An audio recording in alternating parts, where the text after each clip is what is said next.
the start of the best day of the year in college football. It is the Chick-fil-A Peach Bowl here in Atlanta at Mercedes-Benz Stadium. A top 10 matchup. It is number 10 Florida taking on number 7 Michigan. Thanks so much for joining us. Bob Wischusen here with Brock Ewart. Allison Williams will join us in just a moment. Could it be a better day to be a college football fan than today? No, sir. You know, we just got done opening some Christmas gifts, but this is the greatest gift for a college football fan, and a couple blue bloods to kick the day off. And a couple blue bloods are desperately needed. I think Michigan maybe even a little bit more than Florida. For Jim Harbaugh, you got to change the narrative. That narrative of being 1-8 versus top 10 teams. And obviously the Ohio State game, they want to rinse that out of their mouth, want no taste of that, and have a chance today to get to an 11th win, which is some pretty rarefied air, even in Ann Arbor. A month ago, Michigan, of course, was playing a pseudo playoff game, trying to get into the college football playoff semifinals. Of course, the lopsided loss to Ohio State. That's disappointment. A great consolation prize against a team today in Florida that I can't imagine there was a Gator fan in the world 6 months ago that ever thought they'd be No, here. and not even the coordinators. We sat down with them yesterday and said, would you have imagined starting spring ball that you would be right here on the precipice of a New Year's Six bowl game? And the coordinators said no. Dan Mullen kind of said, well, I'm cocky enough to believe that we could go out there and get it done. But this is icing on the cake to them, man. This is you get this win today. You start next year, I don't know, 6, 7, 8 in the polls. You return a lot of people. Nothing but good vibes coming out of Gainesville. If you find a way, and by the way, in a dome, that today feels very much pro-Gator with two of the biggest blue bloods in all of college football. Well, the guy that's created, the architect of all those good vibes, is standing by with Allison. Coach Mullen, as your team assembled in the locker room, ready to take the field for the final time this season, what was the last collective message they heard? This is it. This is the last time we get to play together. We got together last January as a team. Coach Savage stood up the first workout, said 2018, ... You fill in the rest of the blanks. Today's the last chapter of that story for this team. As they fill in that last chapter, what do you want to see early in this ball game? What must they establish? I think we just got to transition, get ourselves into game mode. Haven't played in a couple weeks, so get out here, play with the effort, the strain, the energy we usually play with, and get ready, get adjusted back to game speed, and go have some fun out here. Looking forward to it. Thanks, Dan. Go get it. All right, Allison, thanks very much. So, Brock, Dan Mullen's parting message to his team as they leave the locker room. The last opportunity you have to play together. There are some players from Michigan that are not out there in what would be maybe their last opportunity to play with their teammates, and Devin Bush certainly leads that list. I don't think there's anybody bigger. I think they'll compensate for the other 3 or 4 guys, to be honest with you. Rashawn Gary's been in and out of the lineup all year.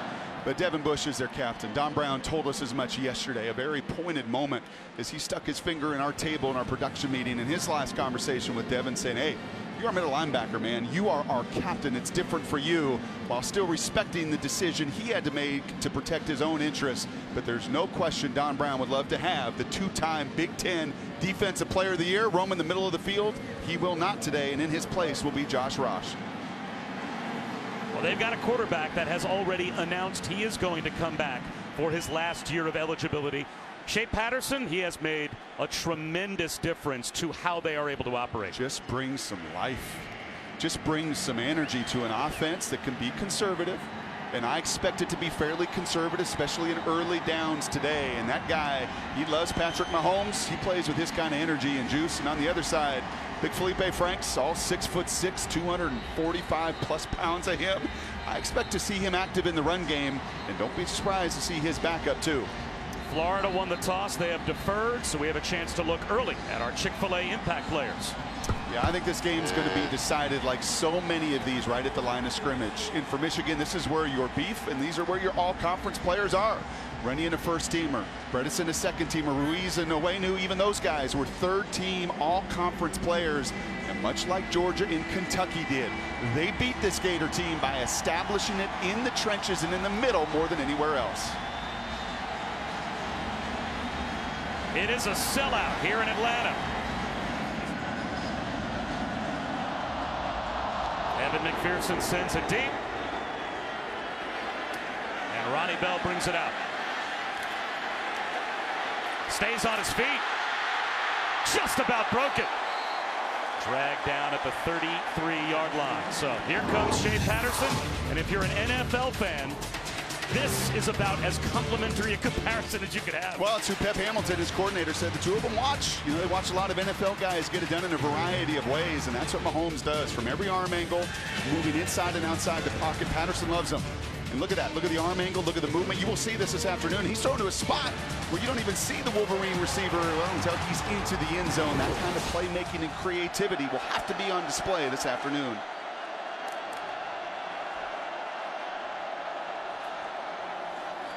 Zone read. There goes Patterson. Across midfield. Well, it's no coincidence that Shea Patterson has some similarities with Patrick Mahomes. The two of them actually spent some time together over the summer in San Diego at a quarterback retreat. And Shea told me that he learned a lot from his relationship with Mahomes about how to make different types of throws and how to really use his athleticism and his style of play, how to manage it, when to run and when not to.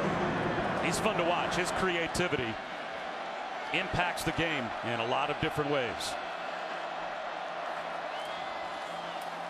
Chris Evans stood up right about at the line of scrimmage. Karan Higdon, one of the players that has opted to not play in the bowl game for Michigan. So Evans gets the start at tailback. And Karan Higdon had 224 carries during the regular season. None of the other backs for Michigan had more than 74.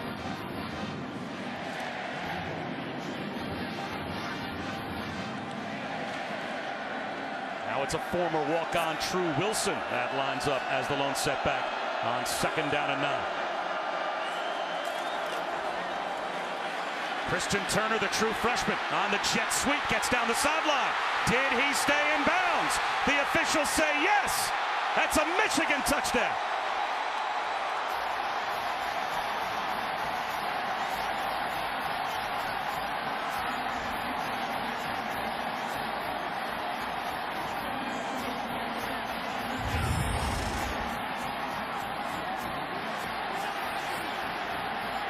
I think that left foot is going to be the only foot in judgment right here, as I imagine they're going to have to take another look at this.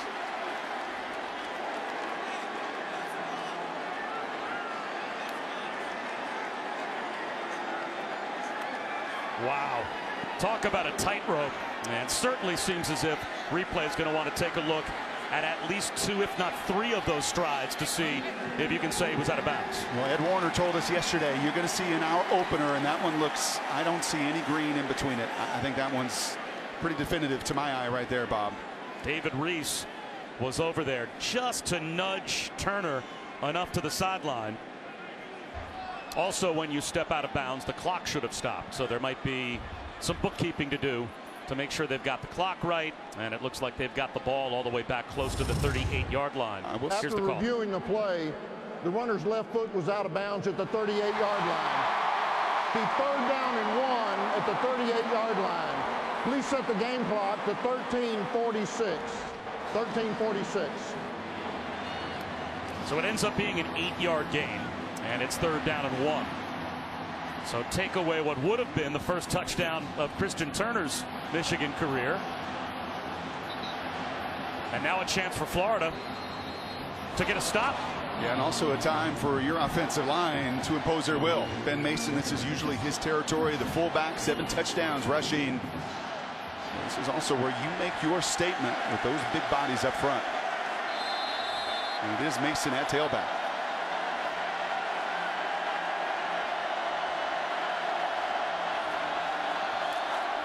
Mason gets the call, and Submarines right to the line to gain. The official coming in from the far side immediately puts a fist up, signaling 4th down. So now an early decision for Jim Harbaugh on 4th down and a foot. Yeah, give me QB sneak right here. I just do not like, especially with the speed of Florida. I don't know if I like that lateral run. Give me a QB sneak, let everybody push Shea forward. Well, Michigan is going to go for it on 4th down and a half a foot. And if Tom Brady's watching, former Wolverine, I know what he's calling.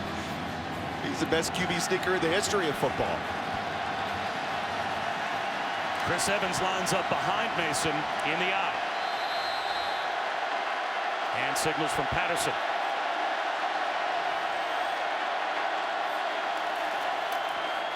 Leaping into the pile is Mason. Did Florida get a stop? Beauchamp Joseph got there first. Florida ball.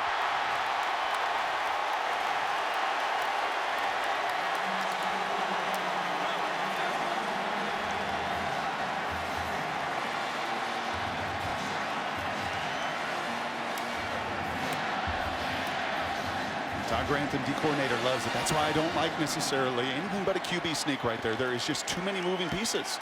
And especially now, there's some freedom to push that quarterback and that runner forward. And you allow Florida to time it up beautifully on those last two short yardage situations. And Michigan as a team, you're equipped to move the ball right there, and the Gators get it done. Great field position for Felipe Franks. Play action on first down, and Franks out of the pocket hurls one to the sideline off his back foot to avoid the sack. Kwity Paye was all over Felipe Franks. That's a play that Felipe doesn't make a year ago. They matched up in the opener, these two, and Felipe eventually benched in the second quarter of that game. But that just shows you some of his growth and maturity. Just an incredible all-around athlete. I mean, you just stand next to him and you feel the ball whiz off his fingertips. He's got a lot of skill set, but what a really good decision there to avoid a negative play on first down.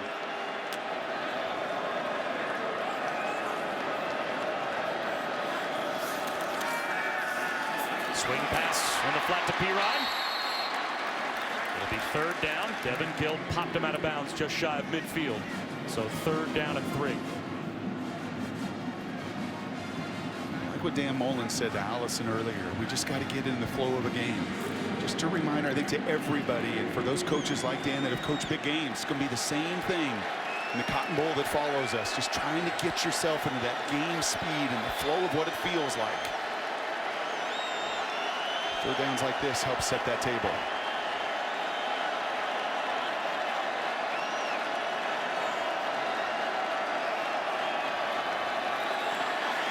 Tunnel screen. Piron makes the catch, and he's got the first down. Well designed by Dan Mullen as they get Piron in space. Yeah, and give a little tip of the cap to Kadarius Toney. He actually gets thrown down. He sacrifices his body. The corner there, Watson, actually in press coverage, throws Toney into the other defender, thus freeing up that space for a third down conversion. Whatever it takes in bowl games.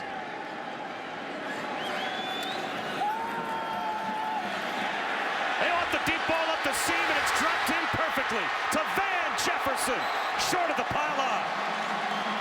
They'll mark him out at the 3, first and goal Gators. That's your #1 receiver against the strong safety. Those are the matchups you want. You want to get Jefferson, and you can see it. He wins right off the snap. And you love him against #1 corners, but even more against safeties. And now the Gators want to play with some tempo. Quarterback draw. Felipe Franks maybe picked up a half yard. Chase Winovich cut him down. Second down and goal. It's one of the beauties of Dan's scheme. He plays a lot of different personnel and people. He's going to burden this Michigan defense. You're going to see Toney in different spots. You will see Emory Jones, the backup quarterback, at some time here, I think, in this first quarter of play. Try to get your best, most talented people on some of the safeties, some of the backup corners. Something Dan Mullen has traditionally done very, very well.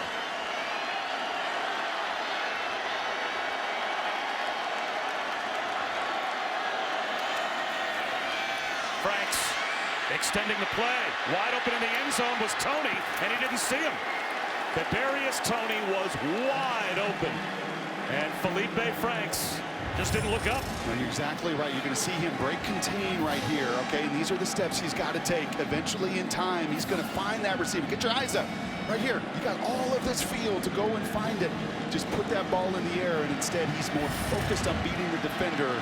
Those are some of still the baby steps in his progression as a quarterback, to have those eyes up. Now it's third down and goal.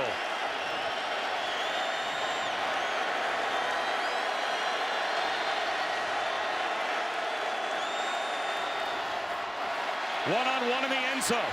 Trayvon Grimes knocked away. Brandon Watson had it blanketed. I'm going to say that if Felipe had his eyes up on that last play, it's a 90% conversion. This, a one-on-one, this is all Michigan works on. They know what people want to do against press man-to-man coverage. You want to throw fade routes.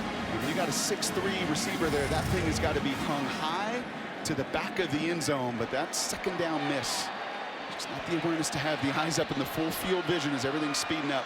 That was the big play. So Evan McPherson, the true freshman, 15 of 17 on the season. This one a chip shot from 21 yards. Florida gets it goal to go. Michigan gets a stop. And the Gators have the early lead.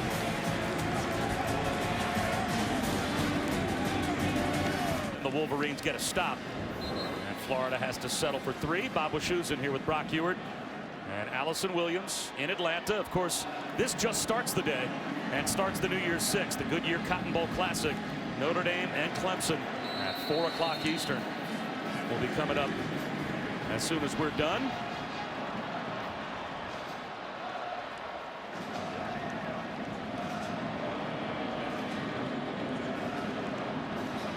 McPherson to kick it deep.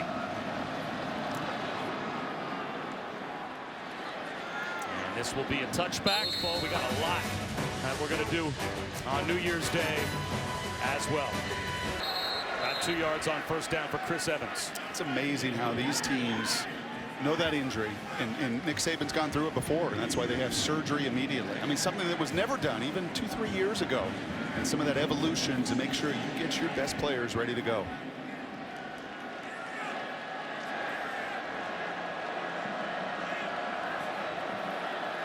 Patterson on second down. One-on-one down the sideline for Collins. Nico Collins does it again. Walls off the coverage and hauls in a deep one. The true freshman, Trey Dean, couldn't knock it away. I'll tell you what, if you're a Wolverine fan up there in Ann Arbor and didn't make this trip down, you watch Christian Turner nearly take it to the house against this SEC defense. You're watching Nico Collins, kid from Alabama that made his commitment to Michigan, really grew this season, and on its biggest stage right now has made 2 just tremendous plays. When you give Jim Harbaugh a quarterback, you give him a couple big play, big time receivers on the outside, you're going to give yourself a much better chance against these top 10 teams.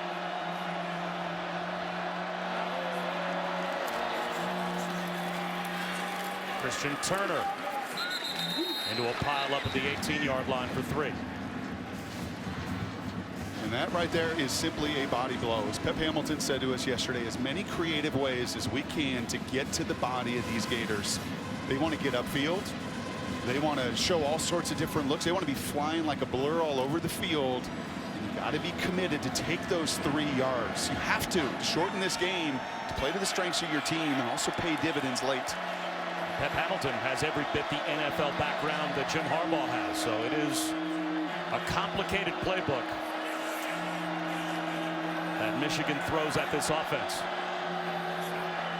4-man rush. Patterson, the check down. Chris Evans bullies his way inside the 15-yard line down to about the 13. It'll be third down and a couple. C.J. Henderson brought him down.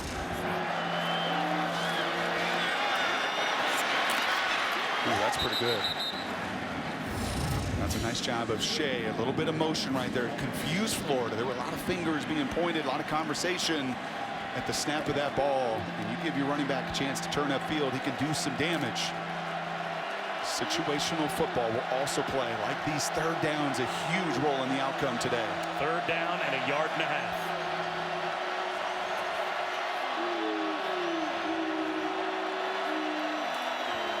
True Wilson.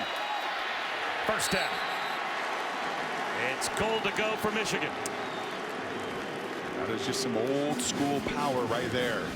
The 3rd down and 1 was stopped earlier. 4th and inches was stopped earlier in Florida possession. And I love Jim Harbaugh not deviating, not trying to get cute with the play action pass on 3rd 1. I think that is also a psychological move to your team that no, we're going to still get up there and pound the football. Even without Karan Higdon. Yes.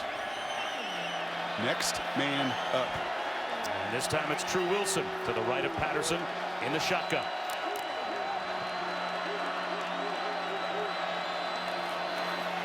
Play action, fade route, Peoples-Jones, he's got it.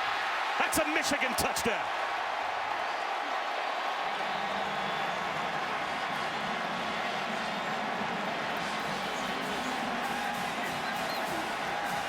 10th of the season for Donovan Peoples-Jones.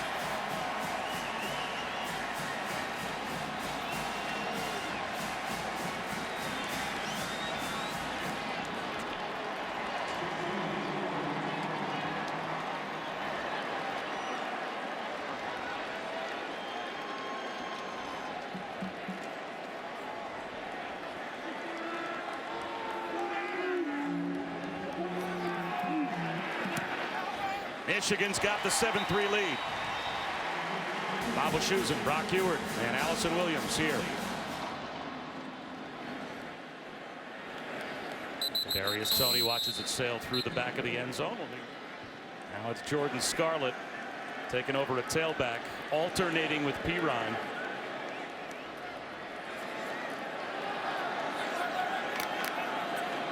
Play clock down to 2. Play action for Felipe Franks. He hoists one for Josh Hammond. It's a jump ball won by Hammond across the 50-yard line. And that ball was in the air a long time. And typically, Khaleke Hudson and Josh Metellus make a play on that ball, but the two of them, they do not pass that route off very well. And even a hanging fly ball there is able to be brought down on a tremendous catch by Hammond. That was a fun first 15 minutes. So Felipe Franks has a fresh set of downs when we come back to start the second quarter of the Chick-fil-A Peach Bowl. Nico Collins has made some big plays. Donovan Peoples-Jones with the game's touchdown.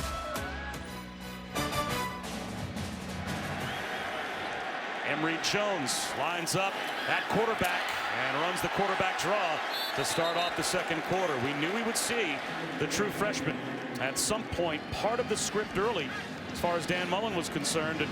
And he told us they intentionally only played him 3 games during the season and held him out of the Florida State game.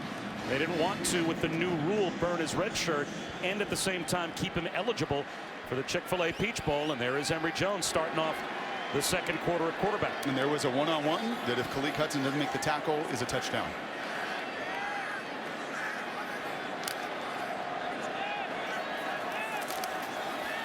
A little toss to Scarlett. Stiff arm from Jordan Scarlett. And it's a first down for Florida.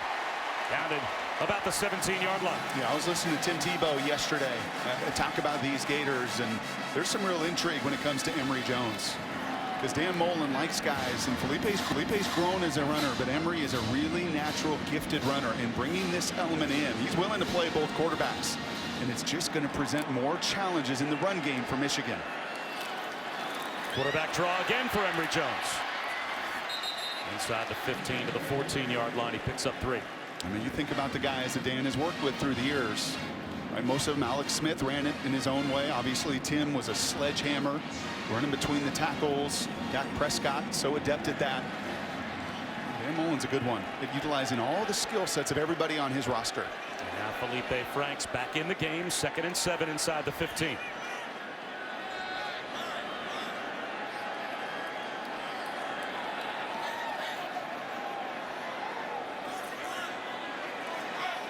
Play clock down to 8. And man, look. Play action, Franks. In the flat, Scarlett couldn't haul it in. And now it will be 3rd down and 7. And there is Ginger Franks, Felipe's mother. Getting set for a stressful 3rd down and 7 in the red zone. Nothing like a quarterback mom.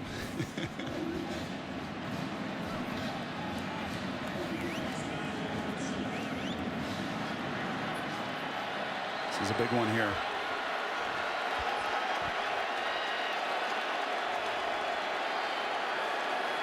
Four receivers to the top. A unique look here from the Gators. Play clock at 5. Quarterback draw. Felipe Franks up the middle. No Wolverines were there. Josh Metellus came over to bring him down, and now it's 4th down and about 2. Well, Mark Franks down at the 9. Check this out. Look at pre-snap here. This is why they were looking over. There is no linebackers here. This is exactly the look you want. But Michigan knows it, and so does their safety, who knows what's coming. If you clear out that box, this is that chess match of two teams that are so well coached that if you expose and there's no linebackers, your safeties have to fill that gap quickly, and they did. It looked like Dan Mullen thought about going for it for a moment until he realized it was a full 4th down and 2. And so he sends out McPherson, who sneaks it inside the left upright to make it a 1-point game in the Chick-fil-A Peach Bowl. Welcome back to the Chick-fil-A Peach Bowl. Early second quarter, a couple of trips into the red zone for Florida. They have only managed 2 field goals. Michigan gets the touchdown, and they've got the 1-point lead. Bob Wischusen, Brock Ewart. Nearly identical numbers for Franks and Patterson, but Franks unable to get his team in the end zone. Screen to Peoples-Jones. Makes a man miss. And gets knocked out of bounds at about the 30-yard line.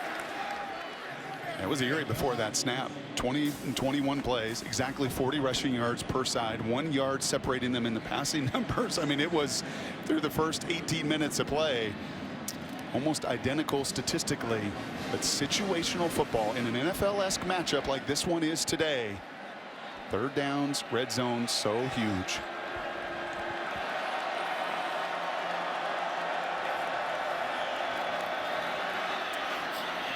True Wilson for a couple of yards. It'll be 3rd down and 8. Chauncey Gardner-Johnson, the only junior to declare himself eligible for the NFL draft for the Gators. And unlike some of those players from Michigan, he's playing today. Yeah, he's a good one. 3rd leading tackler. That 2nd level of the defense for the Gators. 1st, 2nd, 3rd, right there at that level. And he plays that nickel linebacker spot that's become so important at the NFL level.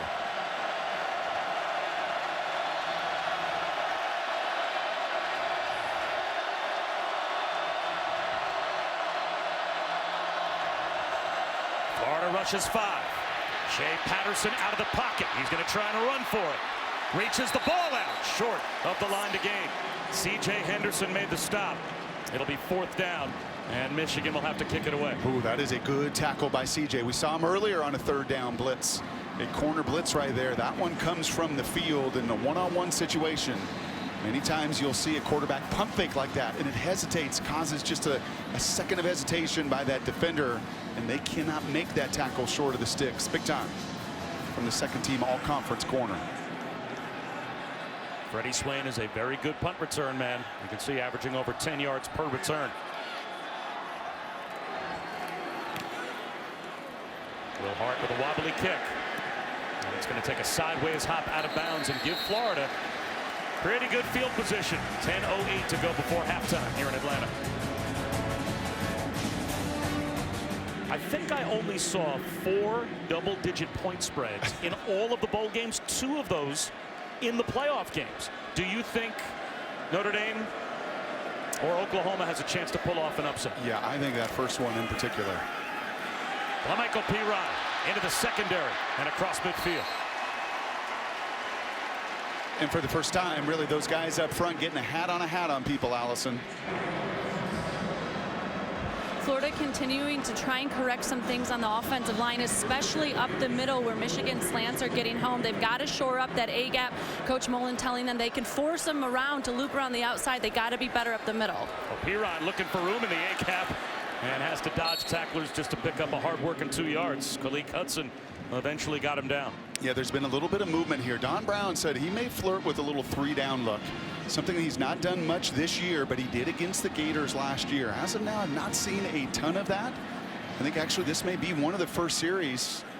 You do see that 3-down lineman look. So they too trying to mix just a little bit and change that just personnel scheme and tendency.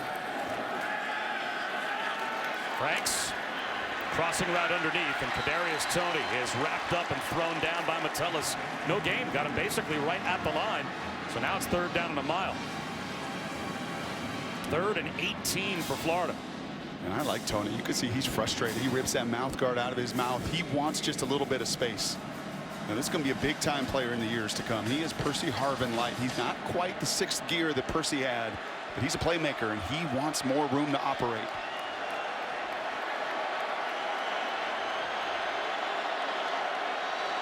Khaleke Hudson showing blitz again. Drops into coverage. Franks Hurls one down the sideline, looking for Tony, and it's incomplete.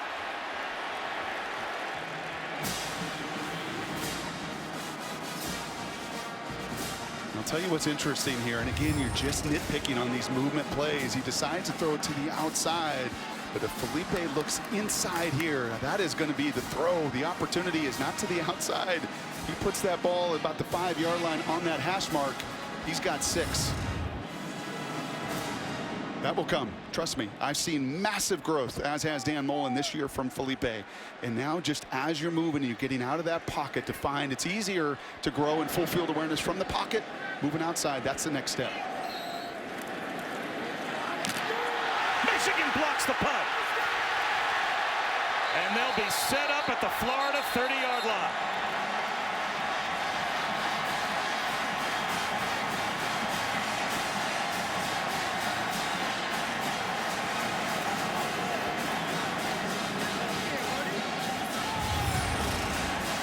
It looks like Jamarick Woods got it. You just can't do it any better than that as he sticks his hand out at just the last second. You see the shuffle into it. And how many times do you see guys blocking kicks or blocking punts and just overrun it? I mean, he's not even that clearly past his defender, but he sticks his hand out. I mean, we have seen some epic timing. Stop a 4th down, and that time perfect timing from the sophomore to make a huge game-changing play. After sudden change, teams sometimes like to take a shot. Patterson in the shotgun, and they're going to run a counter handoff to Chris Evans. He doesn't have much. 2nd down and 8.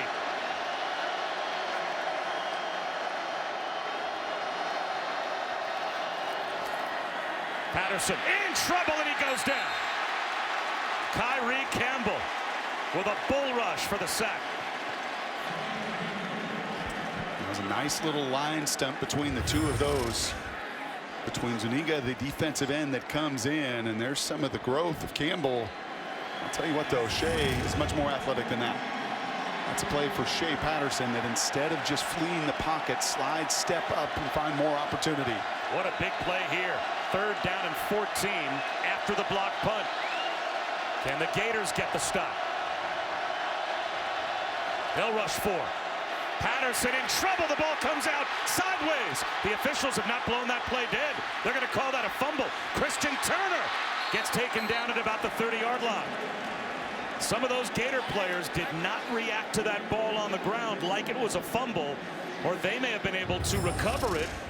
And after all is said and done, looks like a field goal opportunity. Ja'Kai Polite just turned away from the football. Oh, that's a fumble. There is no question about it. His hand is not moving forward at all. Polite rips that ball out. Another sack fumble. Add that to the list of Polite, but better awareness for Michigan to salvage the field goal opportunity. So Jake Moody, the backup kicker to Quinn Nordine, from long distance. Got it. Michigan extends their lead to 4 in the Chick-fil-A Peach Bowl. Bob Wischusen here with Brock Ewart and Allison Williams. Chick-fil-A Peach Bowl in Atlanta. And Jake Moody, who hit a school record 6 made field goals in his debut against Indiana when Quinn Nordine was ill. They like him from long distance, and he connected from 48, now puts it through the back of the end zone. So a couple of misses from Felipe Franks, that time Polite not being aware of the football as Franks finds Van Jefferson on a slant here. Those are points that have been left on the field here in the first half for Florida. There's no question the first one. I will give you that. That is a play that Felipe can make. I know why he didn't throw the second, because you're taught from day one, don't throw it late down the middle. Don't throw it late down the middle.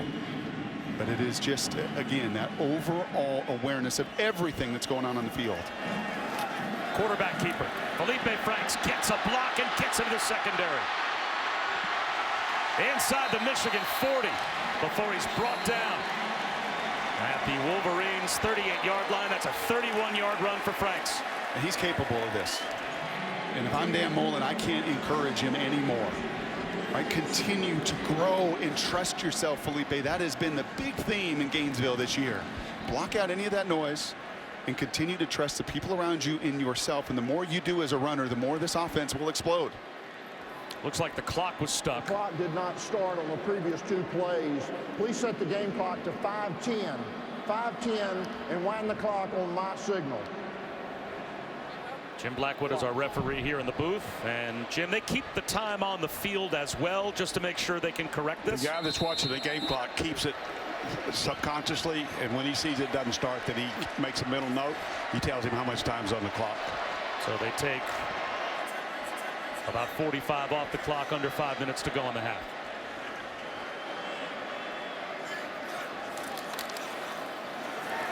Jordan Scarlett down to about the 32-yard line. And between Scarlett and Lamichael Pirine, so nice to hear 2 guys that could easily be the featured back, almost with identical statistics. And yet Dan Mullen said you never hear from one or the other about I should be in the game. They just cheer for each other. And most indicative, if one takes him down the field, that he's willing to come off the field and give the other guy the opportunity to get 6. That is selfless. Felipe Franks steps up in the pocket. He's got room to run. Gets to the sideline. Keeps his feet. Knocked out just shy of the 20-yard line. Devin Gill, and now Devin Gill is slow to get up.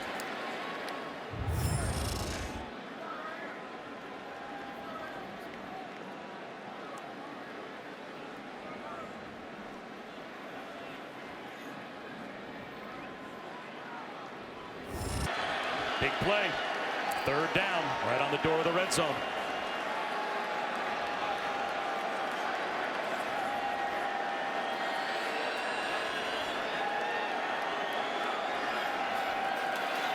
Quarterback draw. Felipe Franks, 1st down and more. How about the end zone? How about a Florida touchdown?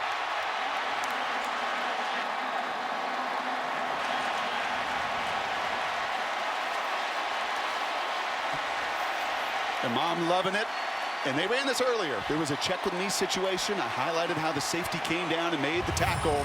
But look at it. It's the same look, 4 to the bottom, and it leaves really no linebackers in there other than this. This is the one guy you got to beat. That is it. You have got to make one guy miss. It is 5-on-5 in that situation. A tremendous block at the 2nd level. And Franks, I said to you last night, chance to be the leading rusher in this game, and he absolutely is right now. The Gators have a 3-point lead. Felipe Franks' touchdown run gave Florida the lead, and it's a lead they will take into the locker room at halftime as Michigan is trying to win 11 games for the first time under Jim Harbaugh. And this Gators team trying to get to 10 wins in a season that no one saw coming. Other than maybe the head coach, although Dan Mullen told us in our meetings yesterday he was as pleasantly surprised at times as any this season by how much progress his team has made. They've got a field goal lead at the break of the Chick-fil-A Peach Bowl. Let's go down to Allison. Thank you very much, Coach Mullen. What was better about your red zone execution on that last drive? Execution right there. You know, we put ourselves in situations. We just missed a block or 2. You know, and that's what's really disappointing. I mean, I think we should be up a couple scores right here if we just score touchdowns in the red zone. Hurt us a little bit early last game of the season. We got to be better here in the red zone in the 2nd half. You do get that touchdown. They miss a field goal. You get the ball to start the 2nd half. Where do you feel like the momentum's at in this? Well, I mean, there's a lot of time still to play. We got to execute. It's going to be a 4-quarter game. We got to come out, continue to execute in the middle of the part of the field, and most importantly, we get down there in the red zone. We got to make the plays to finish drives. Thanks, Coach. Thank you. So Dan Mullen's team leads by a field goal at halftime, the Chick-fil-A Peach Bowl. Stay tuned for the Indeed halftime report after the break. And we've got a low-scoring field goal game as Florida leads Michigan 13-10. Bob Wischusen and Brock Ewert, Allison Williams here in Atlanta. Maybe I'm just kind of a get-off-my-lawn guy. I don't know. But I like games like this. Yep. In this new era of football where it's all about fantasy points, throwing the ball all over the field, racking up pinball-like numbers on the scoreboard, this feels a little like old-school NFL. Limited possessions, Yep. red zone defense, been fun. And more than likely, you know, all those situations just come to life. Play this tempo and spread and all of it. You don't get 3rd downs. You don't get red zone. You don't get all of these really, you know, just game situations. It does. We're an NFL stadium, and it feels like an NFL kind of game, and probably those situations will determine this 2nd half. Well, you also said coming into this game, quarterback run was going to be a big, big factor, and it certainly was in the first half. We'll see if Felipe Franks can get the job done with his legs in the second half. Kadarius Toney. He's got nowhere to go. Oh, shut down before he even gets to the 15-yard line. Franks up the seam. Incomplete for Van Jefferson. Allison. Well, you guys showed how effective Felipe Franks was running the ball in that first half. So I asked Jim Harbaugh, how do you stop their quarterback run? He said we have to do a better job of keeping our rush lanes on the quarterback draw play, and we need all of our guys rallying to tackle the quarterback. But it's not going to get any easier for Michigan defensively. In that front seven, a group that's already thin. Linebacker Devin Gill remains in the locker room. He is being evaluated, unlikely to return, as is defensive end Kwity Paye. So a tough 2 losses potentially for them if they can't come back. And there goes Felipe Franks. He picks up a couple out across the 15 to about the 17-yard line. So it'll be 3rd down and 7. And when you thin out that front 7 without Rashawn Gary and Devin Bush, as we've been talking about as well, it's going to be a test for Don Brown in the second half. Yeah, your backups to backups, and even more important for that Michigan offense to limit possession, shorten this game when they get a chance to run the football better. Felipe Franks, conservative with the run call, and Michigan could get very good field position to start off the 3rd quarter. And there is Winovich getting the tackle. And there was Uche as well. It was both of them. They were all involved. All eyes on Felipe Franks. And to me, that's got to be the adjustment that Chase and crew make in the second half. You have got to make Felipe and these Gators beat you down the field. You saw that early pass, that seam route, a little bit more air. There'd been opportunity. I've got to make Franks beat me with my arm if I'm the Wolverines.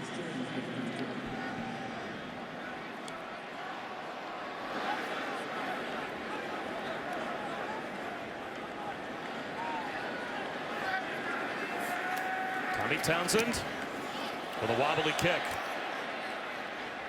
Donovan Peoples-Jones fields it on a hop, and it will be very good field position at the 48-yard line for Michigan.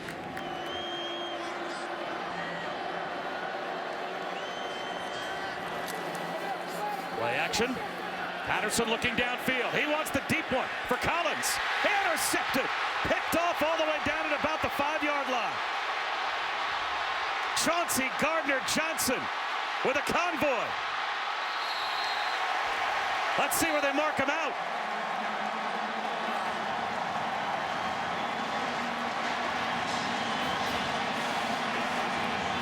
Well, the only Gator going pro after this game has made his presence known.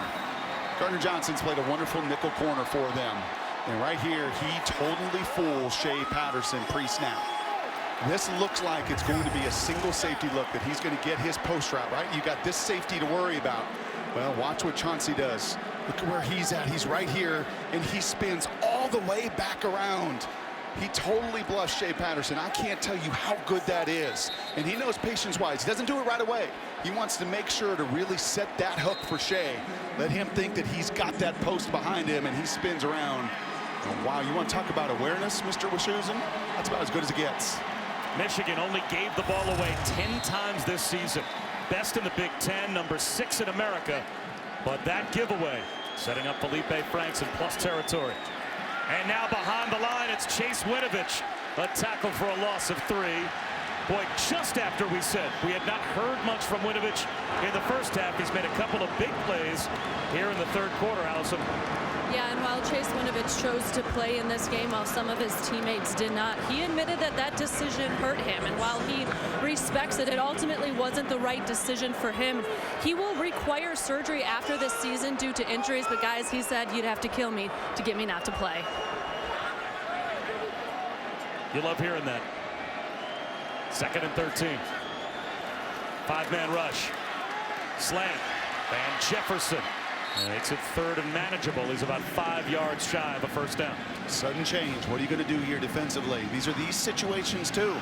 Your offense turns it over. The huge play. The stadium's alive, and you can really quiet a lot of that momentum if you can stop Dan Mullen and what he's calling on that play sheet right here.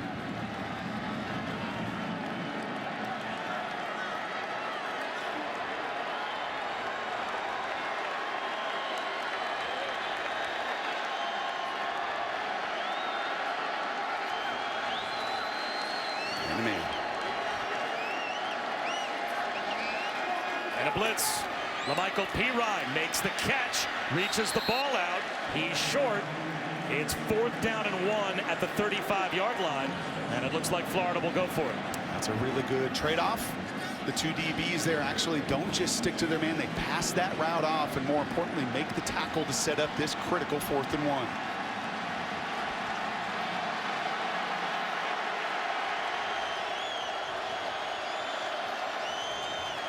Jet sweep. Kadarius Toney looking for the pylon. Reaches it out.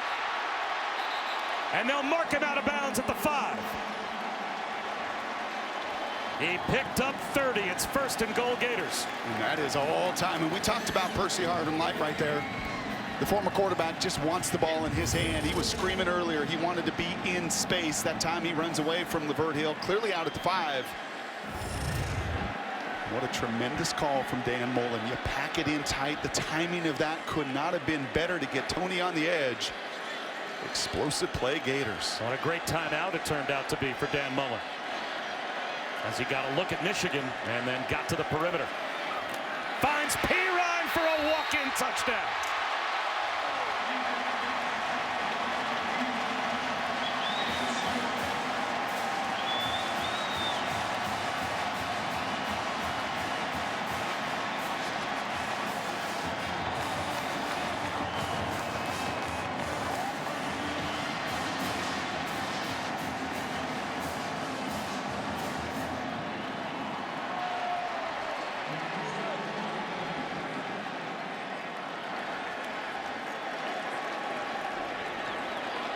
A 2-score lead for the Gators. 20-10. Florida on top of Michigan at the Chick-fil-A Peach Bowl.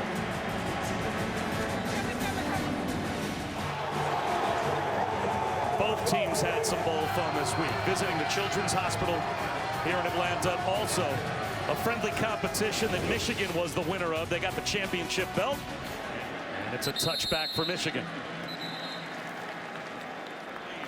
For the Gators, Christian Turner on a cutback, and he fought his way forward for about a half yard.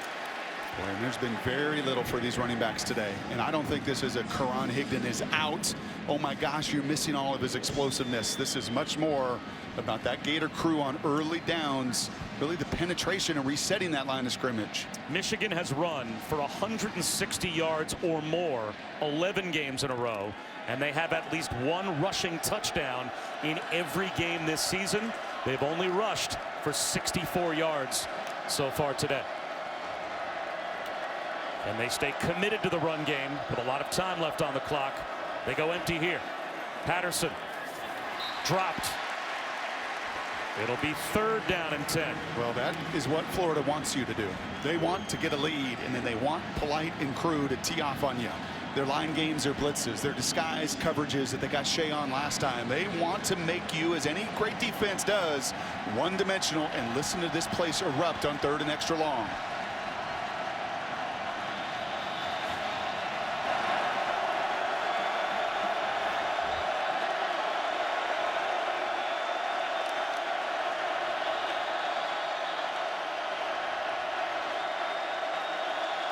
Gators bring a blitz. Patterson in trouble. Down he goes. The true freshman Amari Burney gets the sack as Florida wins the numbers game.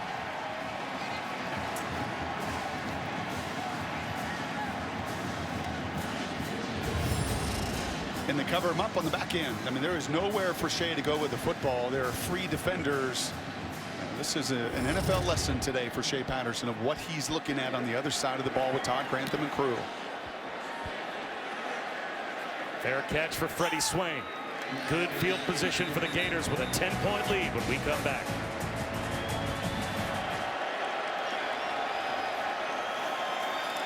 Five-man rush. Frank's well protected. He's going to take a seam shot. He's got Josh Hammond. A big play on 3rd down and a long 12 in between Lavert Hill and Josh Metellus.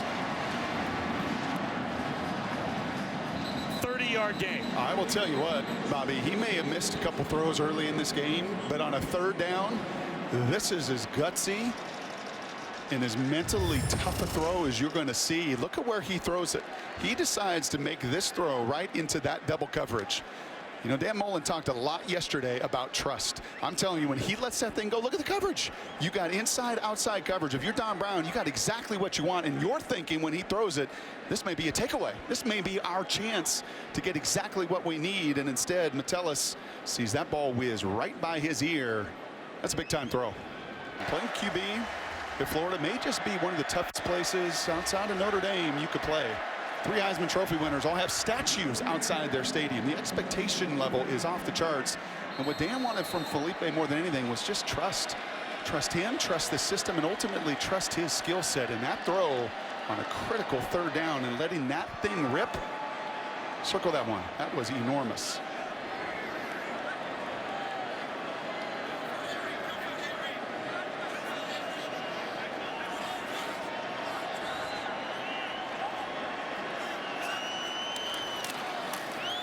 Scarlett for a couple of yards. Well, that seminal moment for Felipe Franks was when he was benched in the Missouri loss. He was 9 of 24, 84 yards. They lost by 21 the week after they thought they had a chance to beat Georgia. And Kyle Trask came in. And then right after the Missouri loss, Kyle Trask fractured his foot in practice. So without a doubt, the game and the job went back to Felipe Franks. And over the last 3 games of the season, 7 touchdowns, no interceptions, 3 straight wins, 500 yards of offense in every game. Here's Jordan Scarlett down to the 10. And he's inside the 5, knocked down at about the 2.5-yard line.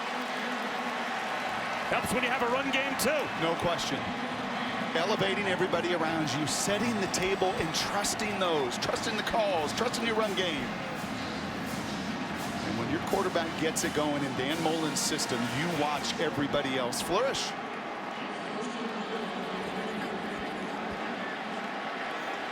What a run.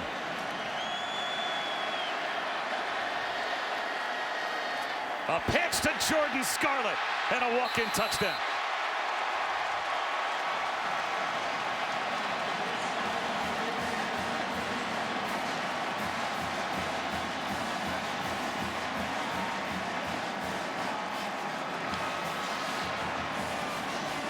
That's just really good football from that guy that's been doing it at the highest of levels for a long time. Why Dan Mullen was brought here, why that fan base was so excited to have him. You saw him on a 4th and run. Get Tony right out on the jet sweep out into space. That time, just the fake and the little option on Furbush, and there is nobody, not one Wolverine that could defend that green grass.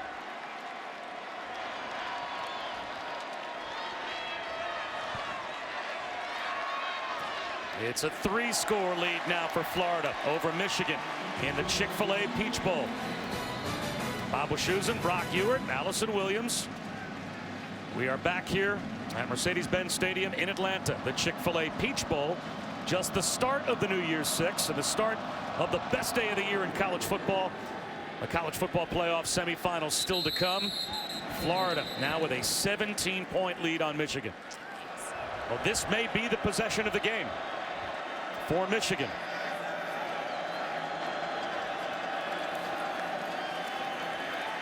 Patterson to the sideline. He's got to hook up with Grant Perry. And Brock, with all the momentum that now has been built by Florida, do you feel like this is a must-have drive for Michigan just to get some points? Got to get points. And maybe settle the game down? You got to make this a 2-score game. That's the only thing you're thinking if you're Shea Patterson. I've got to get points, period, end of story. Whatever it is going to take to do so. And finding completions will be the best way against this Gator defense. Keeps it underneath to Nico Collins again, and Collins has a step. Good start to the drive for Michigan. 2 snaps and they're near midfield. I think that was always the philosophy of whether it was Tom Moore in Indianapolis or Mike Holmgren in the West Coast system. When you play in groups like this defensively, they want to dictate. They want to bring lots of blitzes, and personnel is just find completions. No matter what they are. Could be a little flat route or a little smoke route or whatever. Just find completions so you start to dictate the tempo. Peoples-Jones dives forward close to midfield. He picked up a couple of yards. And I think that thought of trying to be patient, right, and attack the body, it didn't work. Okay, and you're in round 10 now, and you're down on that scorecard, and you're down on it big. It doesn't mean you become reckless whatsoever. It does mean maybe those inside runs and those body blows become a whole lot less evident. Chauncey Gardner-Johnson just limped off the field holding his left leg.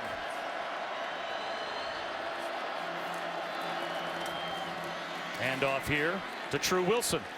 Across midfield, it'll be 3rd down and 5. Well, and there's your between the tackles run, and that's what it's looked like. You know, your running backs today about 45 yards. That's it. That is it. You have not been able to hit a crease. You've not been able to change the line of scrimmage. And now you put yourself in an awfully big 3rd and 5.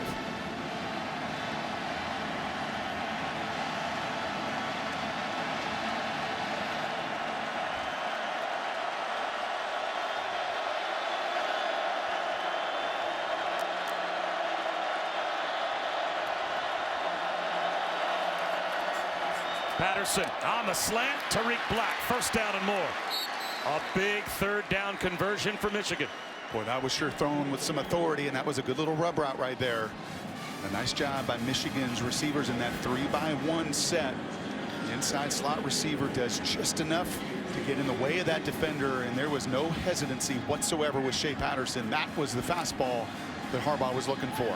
It must have been a cramp for Chauncey Gardner-Johnson for Florida, because he was trying to get back on the field. This might be the final play of the 3rd quarter. Down to 10 seconds to go in the quarter.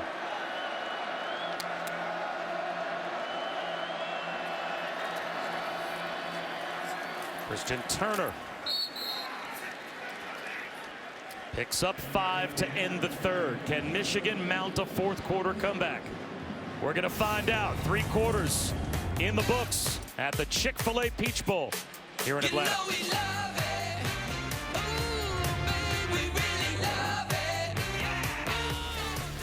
Welcome back to the Chick-fil-A Peach Bowl.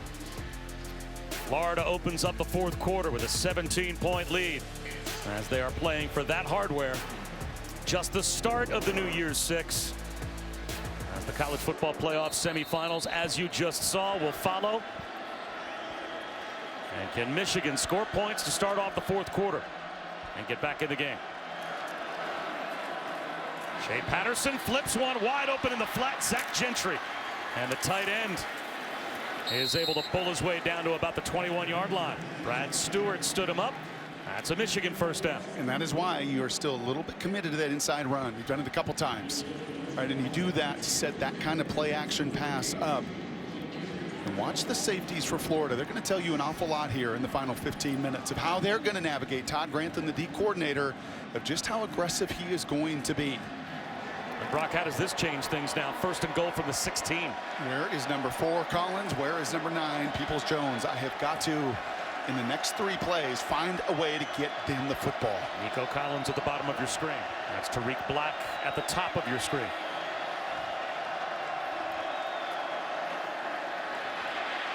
Shea Patterson out of the pocket. Runs out of bounds. He picked up a couple of yards. It was Ja'Kai Polite that forced him out. 2nd and goal now from the 14. Well, I'll tell you this, Todd Grantham knows, right? Look at this combo coverage down here. You can beat me a couple times, but I'm going to commit to taking that away. And then if you're Shea Patterson, after that interception, you're a little bit nervous. I'm not going to lie, because that was such a tremendous play that turned this game from Gardner-Johnson. You may not just be as quick to pull the trigger the way that these Florida Gators on the back end are reading your eyes and coming off the routes.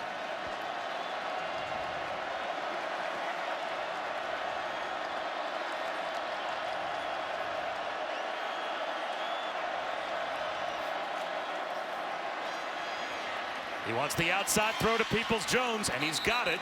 Now they're back to about the 6-yard line. Trey Dean drove him back.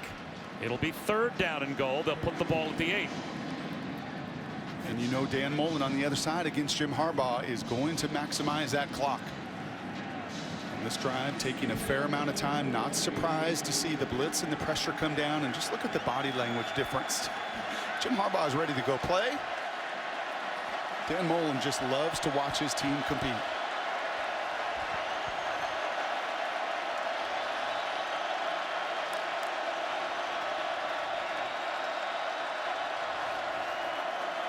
Fade to Tariq Black.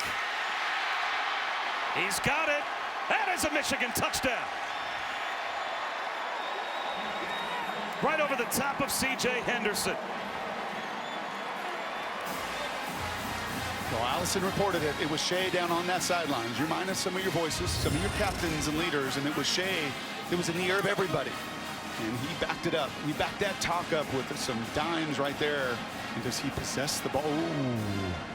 I think Tariq pins that ball early to his helmet. You're going to take another look or 2 or 3 at this, because I think that comes out upon contact. Under further review.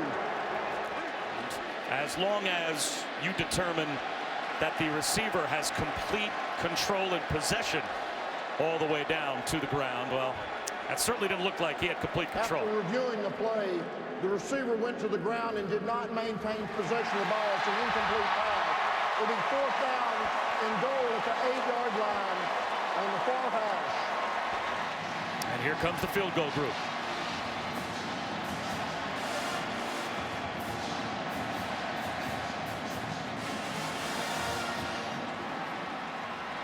Keep your head up, Tariq. A lot of football left to play here. Your team came back from 17 down in Northwestern. I love Shea right there. Not a time to mope. You did the best you could. Unfortunately, just could not survive that contact with the ground.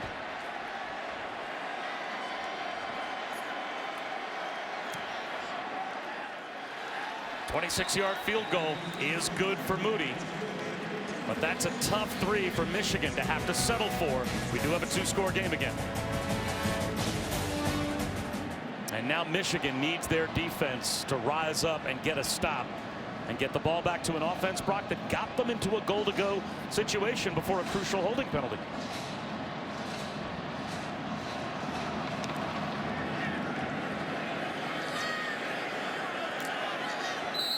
And Kadarius Toney made the fair catch call. Dan Mullen is not one to just shut it down with a 2-touchdown lead.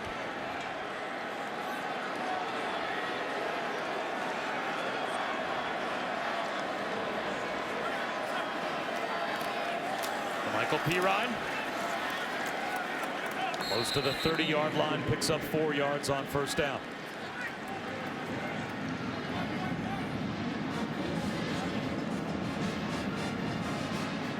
There's Dwumfor limping off the field once again. A group that's down Rashawn Gary, that's down Quiddy Payne, that's down Devin Bush, that's down Aubrey Solomon, who transferred out of school, that is down so much personnel that has got to find a way in the last 11 minutes. You see the true freshman there, 97, Hutchinson, to dig deep.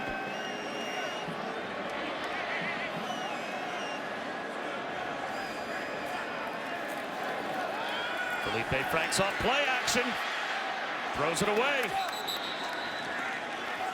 And now that stops the clock, which helps Michigan and sets up a 3rd down and 6.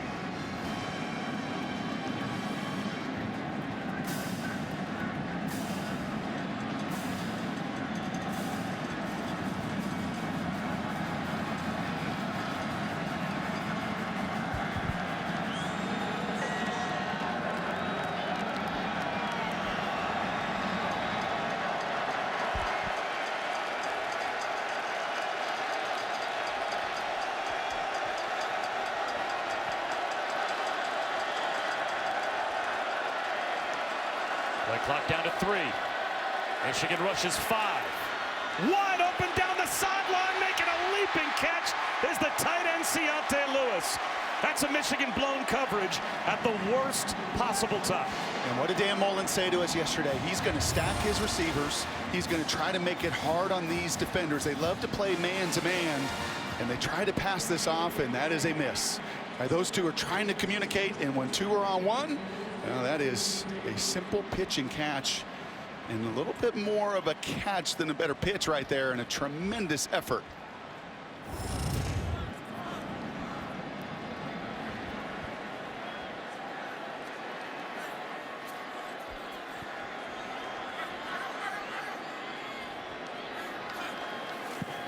Franks again off play action, looking to throw. And Michigan is able to get the sack back to midfield. That is a big one for the Michigan defense.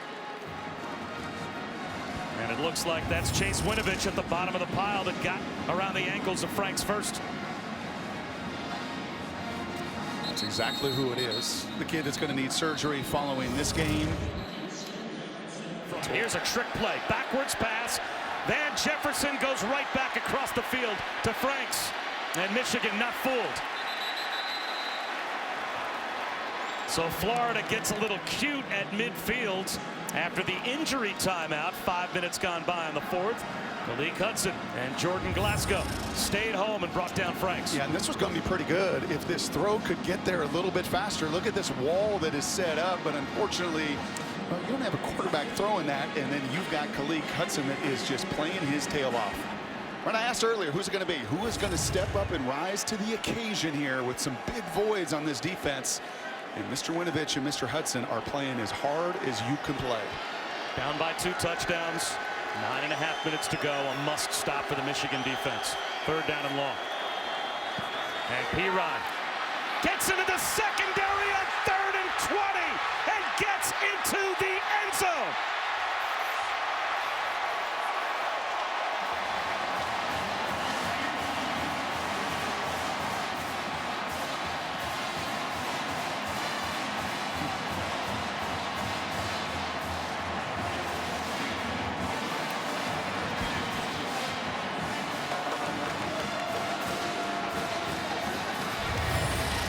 What a call by Dan Mullen. A 2-safety look. The Wolverines on their heels, and you better not be on your heels.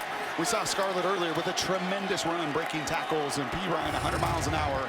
The 2 toughest players Dan Mullen said on his offense.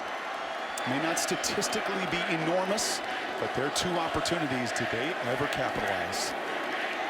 The #1 defense in college football just gave up a 53-yard touchdown run on 3rd and long. Where just a moment ago, Michigan had forced 3rd down and 20. Florida at their own 47-yard line. And then right up the middle, LaMichael Pirine split the Michigan safeties for a 53-yard touchdown run.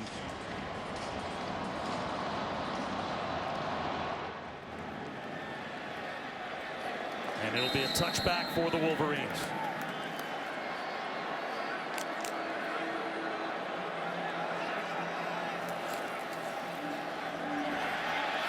Patterson underneath. He's got Turner, and Turner's got a 1st down. Close to midfield. I could tell in your voice 3rd and 20 and giving up a run for a touchdown was annoying. How about this? How about Malik Hudson right there? The huge play on the 2nd down trick play. I guess there's some living rooms in Ann Arbor with folks standing up, maybe doing the same thing. Well, that's what happens when you're a linebacker leader on a defense that's down some voices, and you make the tackle on the trick play to force 3rd down and 20. And then you see that happen for a 53-yard touchdown to blow the game open. Patterson out to the edge. I think there's a pretty good chance Trey Dean knew that one was coming. He was all over Grant Perry. And there may be a chance in the years to come the true freshman goes and picks that ball. As ball hawking as this group is, #1 in America, and it was the takeaway that changed the whole dynamic of this game. Down 13-10 for Michigan, driving. It was a big interception that really just changed everything. And Trey Dean with a nice tackle there in time. That true freshman, he just jumped and picked that ball.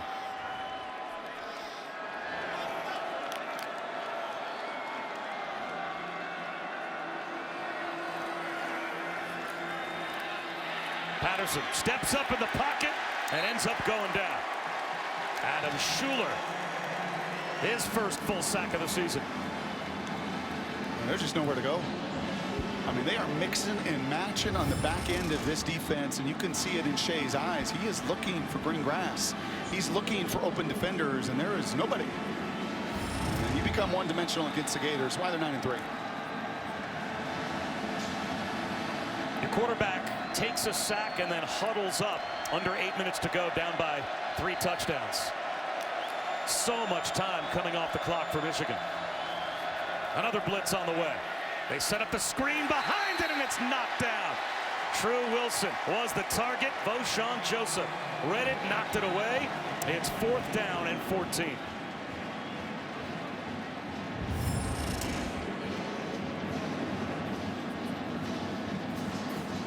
Gators just better in the second half, and there's just no question about it. I mean, their group is playing downhill.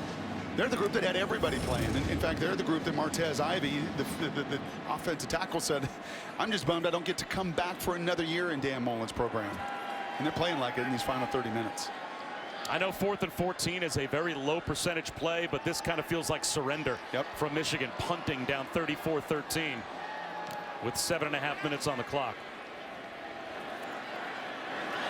Freddie Swain brought down just shy of the 15-yard line. Damian Pierce is brought down behind the line by Michigan to start this drive for Florida. 7:10 to go in the 4th quarter of the Chick-fil-A Peach Bowl. Bob, it's been a special season for freshman Trevor Lawrence of Clemson, and that's something he shares with one of his idols, Peyton Manning. Holly Rose covering that game, and she told me that Lawrence wears number 16 because of Manning. And they actually spoke a few weeks ago on the phone, and Lawrence said that Manning told him just some of the stuff he did to get better each offseason, how he prepared before the games, how he watched film, something that Lawrence really appreciated, and it's remarkable. You look at their numbers from their freshman season, Manning 8-1, Lawrence 9-0, and both completing about 62% of their passes. And I would say Peyton Manning probably attributes most of his success to the couple of years that he had Brock Ewert alongside him in the quarterback room in Indianapolis. I'm not sure his career arc goes where it goes without you. Well, never let the facts get in the way of a good story, Bob. You know, we did the annihilation of Clemson against Florida State earlier this season, and you drew up a couple of Trevor Lawrence plays from previous games. Just how he gets the ball from point A to point B. His velocity is second to none. Yeah, I don't know how he's possibly a freshman. I mean, his skill set is so unique. Florida working on the clock, taking the play clock all the way down inside of 5 before a 3rd down run by Felipe Franks. And he is brought down shy of the 1st down. Forward progress stopped in the field of play, which is good news for the Gators because that keeps the clock rolling. And they'll be able to take this down. Close to 5 minutes to go in the game before they kick it away. And look at that T-shirt. It is ripped. It is torn. This is exactly the kind of game that you just anticipated coming in. You're playing the #1 statistical defense in college football, and you put up over 400 yards. Right, this is a guy that has had to deal with a lot of noise and a lot of expectation. And I love the game he's played today. Perfect, but no stretch. Is there still a ton of room for him to grow as a player? Absolutely. But does Dan Mullen love what he's got moving forward? You better believe it. And here on the precipice of a 10th win this season, ending this year in the top 10, and a big block. Michigan blocks the punt. And it goes through the back of the end zone for a safety.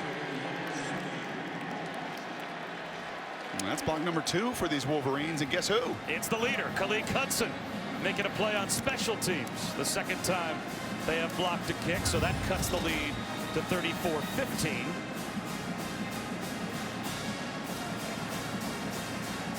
I think the only unfortunate thing there for Michigan is there's so much steam as that went out the back of the end zone that you couldn't recover that in play for what could have been a really critical 7.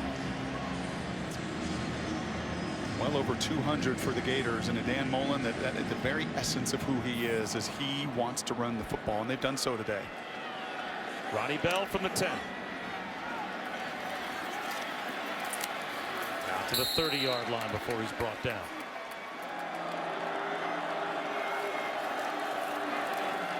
Jay Patterson tipped ball at the line, and it's intercepted. Gardner Johnson to the house.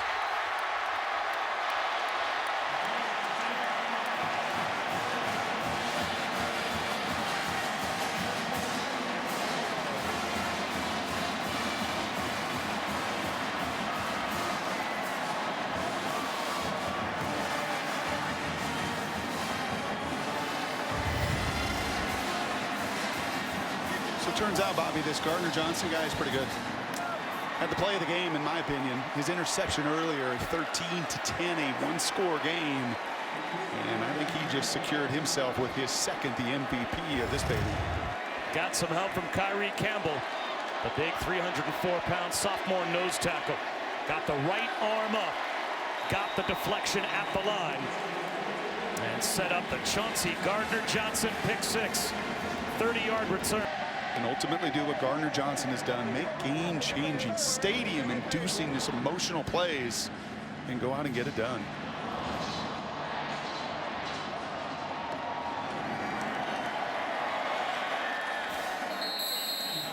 (41-15). Florida has the lead against Michigan. Patterson up the sideline. That's a nice catch by Donovan Peoples-Jones. He's got a hookup out to the 43. Having some fun on that Gator sideline. Well, you should put in perspective what this season now has become for Florida in Dan Mullen's first year. No one thought that this group was going to put together this kind of a season. You know, sometimes we're talking about, and certainly for Michigan, losing the way they did to Ohio State, some disappointment being in this game. There's no disappointment for Florida in their program being in the Chick-fil-A Peach Bowl. They were striving to get up the CFP standings and end up in a New Year's Six game, as Grant Perry is close to a first down. This really is the crowning achievement of their year. Yeah, and I think you'd be hard-pressed to find any analysts, right, that sit in this seat or in the studio and say, hey, tell me about the job Dan Mullen and his staff do. Where do they rank? Todd Grantham defensively, what he does. I mean, you just put the tape on and you just watch it and you look at this team that has bought in. And look at that. Just look at that togetherness of offense, defense. They bought in, but you've got two incredible teachers, I think, on both sides of the balls. Tariq Black, the intended receiver. And that falls incomplete.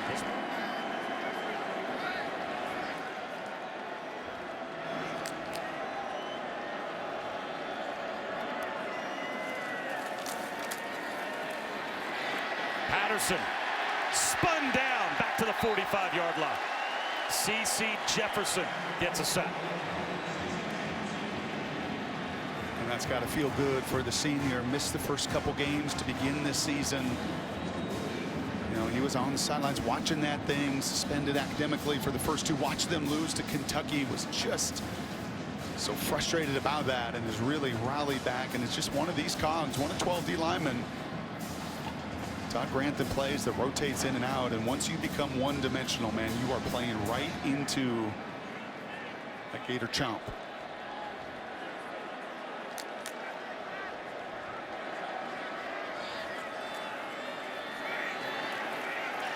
On fourth down, Patterson throws it over the head of Peoples-Jones, and at midfield with 2:18 to go, the Gators can just about take a knee and celebrate a 41-15 win over Michigan in the Chick-fil-A Peach Bowl. Emory Jones back in the game here, the true freshman for the Gators. He's going to hand one off to another true freshman, Dameon Pierce, and he will pick up a yard. I'll say this about Michigan, and the whole narrative now is going to be 1-9 and what you got to do this offseason and everything else. And for Jim Harbaugh, to me, you got to find an elite running back. You know, A.J. Dillon was originally committed, a kid out of Boston College that is an absolute monster. And he was originally committed to Ann Arbor, changed that commitment, ended up at BC, has been just a stud for Steve Addazio. That is the guy that you need. Because if you're going to run this system and you're going to be a pro-style system, you have to have, and Karan Higdon had a really nice year, and he was first team all-conference. But I'm talking game changer. The ball goes in his hands, and the breath in the stadium goes every time they touch it, and that is not, well, he just not had that here in his tenure yet at Michigan. His two big receivers, pretty nice. Four of the starters back on the O-line. I think Shea Patterson's got a ton of skill set. Yeah, you still have a difference maker at quarterback. Yes, you do. And he's got a big-time recruiting class. You know, he just got done signing a somewhere between the top 5 and 10 class. But if you're going to run this style and you're going to play this system, you've got to have one unique back. Dameon Pierce brought down from behind by Khaleke Hudson. That'll take us inside of a minute to go. And he's a little different. He wants everybody, man. All hands on deck, just like it was in Gainesville when he won a couple titles calling plays.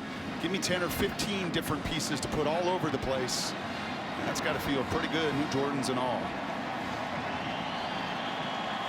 Those two good ones. Grantham and Mullen. Look out, Georgia. Look out, Tennessee. Look out, SEC East. Look out for them in the top 10 next year. No question about it leading into the season.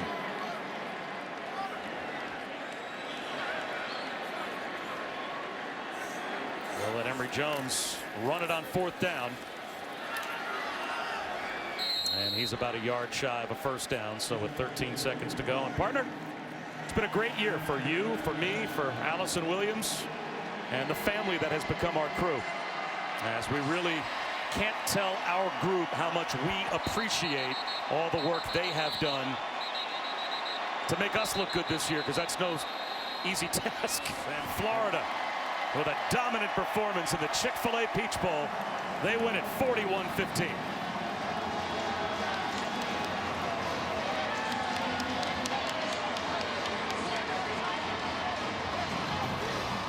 For Allison Williams and Brock Ewart, I'm Bob Wischusen. Congratulations to Dan Mullen's Gators and Felipe Franks. They are the Chick-fil-A Peach Bowl champions. Now it's time for the TurboTax College Football pregame. Enjoy the semifinals.